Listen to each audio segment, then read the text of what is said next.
Hi, this is Dr. Vicente, and welcome to Debates in Educational Leadership. This session is an introductory conversation as we try to discover what is in store for Educ7100. Let's begin by reflecting a bit on this quotation from Mr. Bill Gates. He looks at the 21st century and then he makes a claim about how important leaders will be in the 21st century. One of the key messages that I hope you pick up from our course is that the 21st century is going to be a century of complexity and uncertainty. And in a situation like this, I believe that leaders in all aspects of life, in different organizations, in different settings, play a very critical role. So let's reflect on this, and I hope that as we continue undertaking this course, we know more about leadership and the challenges that leadership faces in this current time. Let's now talk about the design principles of EDUC7100. There are only four design principles. The first one is the idea of a flipped classroom. I'm sure you have heard of what a flipped classroom is. Well, if you haven't, let me refresh your memory. The traditional view of a classroom is knowledge is transmitted during the day inside a classroom, and then the learners go back to their respective homes and do their homework assignments. A lot of educators have cited that this kind of arrangement is actually not the best because true learning, that's when learners make mistakes and then are able to discover what their mistakes are and then move towards a new level of knowledge. This all happens when they're undertaking homework. But the teachers do not see this because it happens at home. So the flipped classroom model switches this mode. Transmission of knowledge happens at home through videos, through readings, and then when the students actually come into the classroom, that's when they attempt to do the exercises, the problem solving, so that they're able to manifest their learning and so that the teachers can see how they learn, making mistakes, and then the students themselves see how they learn and how they make mistakes. So that's what the flipped classroom model is. So for our course, a lot of our on-campus sessions will be delivered face-to-face, but there will be some occasions in which we will be doing flipped classroom modes where videos will be uploaded to the Blackboard site and you as a learners are expected to be able to attempt the exercises, the problems that are proposed for you to attempt. In fact, even the face-to-face sessions has a bit of a flipped classroom modality there because the expectation is that before you actually attend the face-to-face sessions, you should have already read the reading, familiarized yourself with it, to be ready to engage with the reading and with your colleagues during the face-to-face session. The second design principle of this course is this notion of communities of practice. So you will be divided into small communities, and these communities will be learning together. Communities of practice can be attributed to Etienne Wenger, this German philosopher who coined the term as a notion, as an approach to learning. If you've had a chance to read your electronic course profile in Blackboard or your ECP or even your detailed course handbook, you will realize that Assessment 1 and Assessment 3 are built around communities of practices, COP models. So what's going to happen for Assessment 1 is that you are going to be preparing an outline of the main assessment task, and then the people in your COP will read your outline, provide you with feedback. I, as your lecturer, will also do the same thing, and then you will be able to collect for yourself different pieces of feedback from your community of practice that hopefully will inform you as you embark on the major assessment tasks for this course, which are Assessment Task 2 and Assessment Task 4. So when you do your assessment task 3, the same principle will occur. You will be working with your communities of practice. You will be drafting an outline of your assignment, and then your peers within your community will provide you with feedback. I will also provide you with feedback. Hopefully, this will inform you as you embark on the other main assessment task for this course, which is the final assignment, a case study of leadership in action. The third design principle of this course is this notion of reflective practitioners. This is from Donald Sean. So what I really would like to invite you to do while you're undertaking EDUC 7100 is to make sure that as you read the various readings that I've assigned to you and in the different activities we have in our face-to-face sessions, I invite you to reflect on your experiences when you were working in organizations and your encounters with leadership. In fact, when you undertake your assessment task 2, critical review of leadership literature, and your case study of leadership in action, I actually invite you to write about experiences that you have reflected upon or you will start reflecting on as we embark on EDUC 7100. I think this is a very important way to make our learning relevant and applicable to each and every one of us. The fourth design principle is essentially just the idea of a critical friend. And I'd like you to see me as your critical friend as you embark on EDUC 7100. This picture is of me undertaking one of my hobbies, which is bushwalking. This is in the Great Wall of China with a critical friend of mine, Professor Christopher Day, one of the leading lights of educational leadership theory in the world. So I work with him. He's my critical friend. But what does a critical friend actually do? So let's take a look at your critical friend for this course.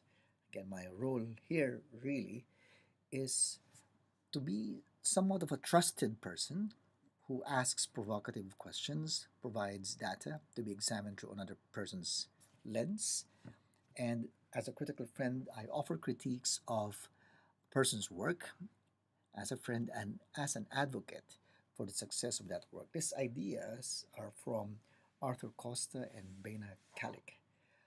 View me as your critical friend as you embark on this journey with me in EDUC 7100. Some things about me. I think it's good for you to know that. Hopefully during the entirety of this course, I also get to know you, right? So I used to teach many years ago. I used to teach in Spain, and while I was teaching, I was also a researcher. And one of the things that I discovered is this notion of sekama or burnout. So this is a continuing advocacy on my part. I think that I hypothesize that burnout, when someone is burnt out, there is really no turning back. So the best way to address the issue of burnout is to make sure that we, as educators, as professionals, never even get to the point of almost burning out. Many years ago, also, I was a school principal in my home country of the Philippines. And one of the biggest issues that I encountered there as a leader was navigating the incessant waves of reforms that happened. It was frustrating that policies change when governments change and that there was no continuity of existing policies. I found refuge when I discovered that school leaders from different parts of the world were actually able to push back through networks of reform. So I undertook my graduate studies at the University of New South Wales in Sydney, and I looked at networks of reform. So I looked at two main networks of reform. Then one was the National Schools Network of Australia, and the other one, which is encapsulated in these pictures, are members of the Coalition of Essential Schools that is based in the United States of America. So I realized that these networks of reform were really very powerful in pushing back and in navigating the challenges of education reform. So this is a continuing research area that I undertake, looking at the powers of networks in relation to reforms. The Another research area that I undertake is in relation to corruption and how corrupt activities actually mitigate education reform, particularly in developing country settings. This is a research area that I continue to do and to undertake, and I'll talk more about this as we go through this particular course. I am trained as a political scientist. That's why I am familiar with different kinds of research modes, quantitative as well as qualitative. And well, I see myself really as a critical ethnographer, being a political scientist, advocating for change, creating literal dialogue with participants. Two of my books look at ethnographic approaches in understanding phenomenon in relation to education, leadership, and education reform. One is about corruption and implementation, and the other one, which was published 2 years ago, is mapping the terrain of education reform. So that's something about me as your critical friend in EDUC7100. Now let's take a look at what the course consists of. There are 3 sections for the course. And really, when you take a look at it, EDUC7100 talks about debates in educational leadership. So we will be tackling the 3 long-standing questions in educational leadership. And the first one, which consists of section 1, is the notion of what is leadership supposed to be? Is it leadership or is it becoming a manager? Leader versus manager. So section 1 is divided into 3 weeks. Week 1 is welcome week, which is this week. Week 2 is when we start really getting into the definitions of leadership, the historical literature that talks about leadership. And in week 3, we look at the question of leaders versus managers. As you notice, these weeks are highlighted in green.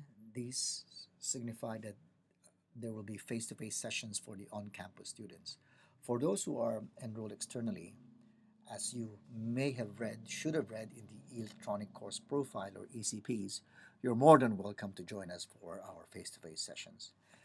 For the first section, I really would like you to take a look at our current society. And our current society can be described as a society which is really technologically infused. There's ubiquitous use of information communication technology. And I'd like you to think about how you see yourself in these contexts as a leader, as a budding leader, or as a scholar of leadership studies, which is what all of you are now. Students enrolling in this course means that you're actually studying about leadership and the issues that are attached to it. As you look at this question, one particular notion that I'd like you to also reflect upon is your identity or the identity of leaders in periods such as what we face now. So that is section 1. Section 2 is divided into 5 weeks. Week 4 begins with leadership in schools. Week 5, which is independent reading because it's not highlighted in green, looks at leadership and school outcomes. Week 6 delves into leadership effectiveness. And week 7 and week 8 are about the impact of leadership and this notion of authentic leadership. For section 2, we tackle the other main question in relation to leadership debates, and that is, what is more important for a leader? Accomplishing the mission of the organization or looking out for the welfare of the people in the organization? Mission versus people. So that is what section 2 is all about. And as you look at the themes in section 2, one question I'd like you to really ponder upon is this question: what is the impact of leadership? And as you look at that, I also would like you to reflect on this notion of agency. As leaders, what kinds of agency are made available to them? How can they choose what to do given different situations? Do they choose to accomplish the mission or do they choose the welfare of the people in an organization? In section 2, you will also be within this time frame, the assignment number 2, the first main assessment task for EDUC 7100 will also be submitted. This next slide tells you more about assessment number 2.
So that slide, that short video, talked about what you need to undertake for assessment number 2, which is the first main assessment task for EDUC 7100.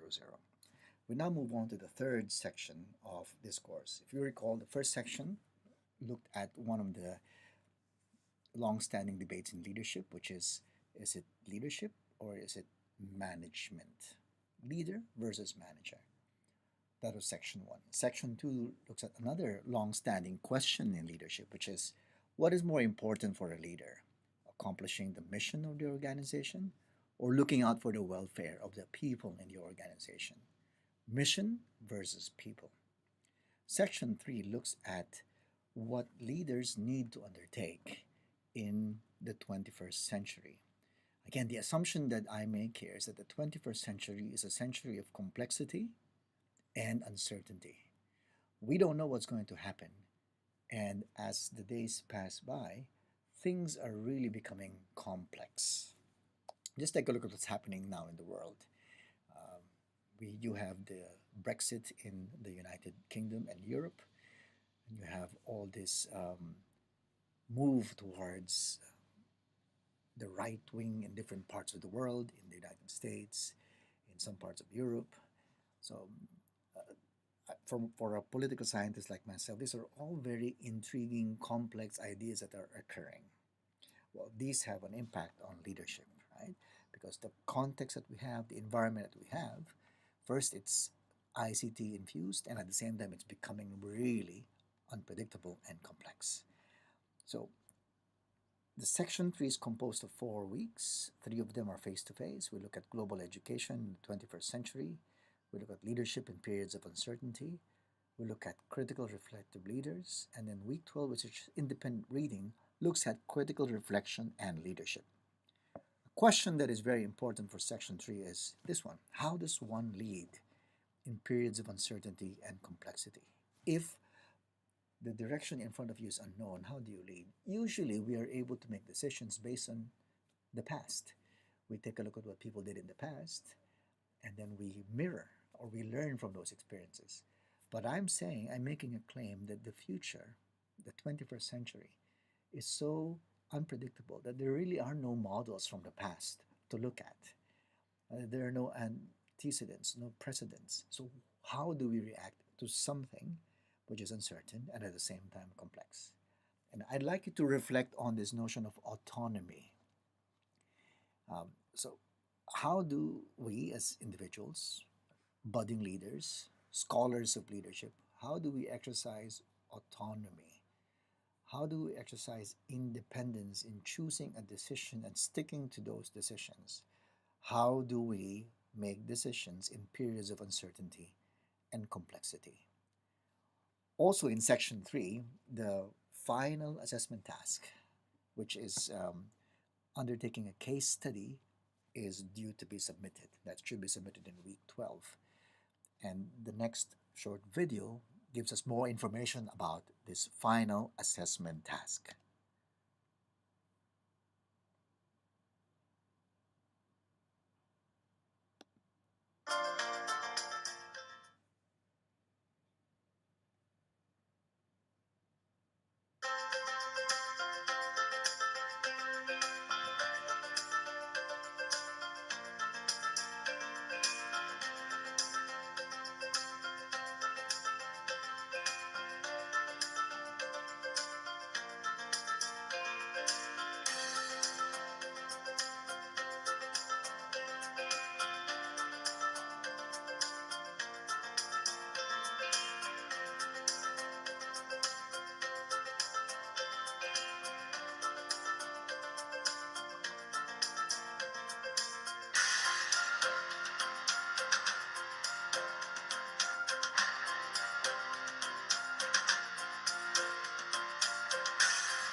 So that is the very short introductory conversation with you in relation to EDUC 7100.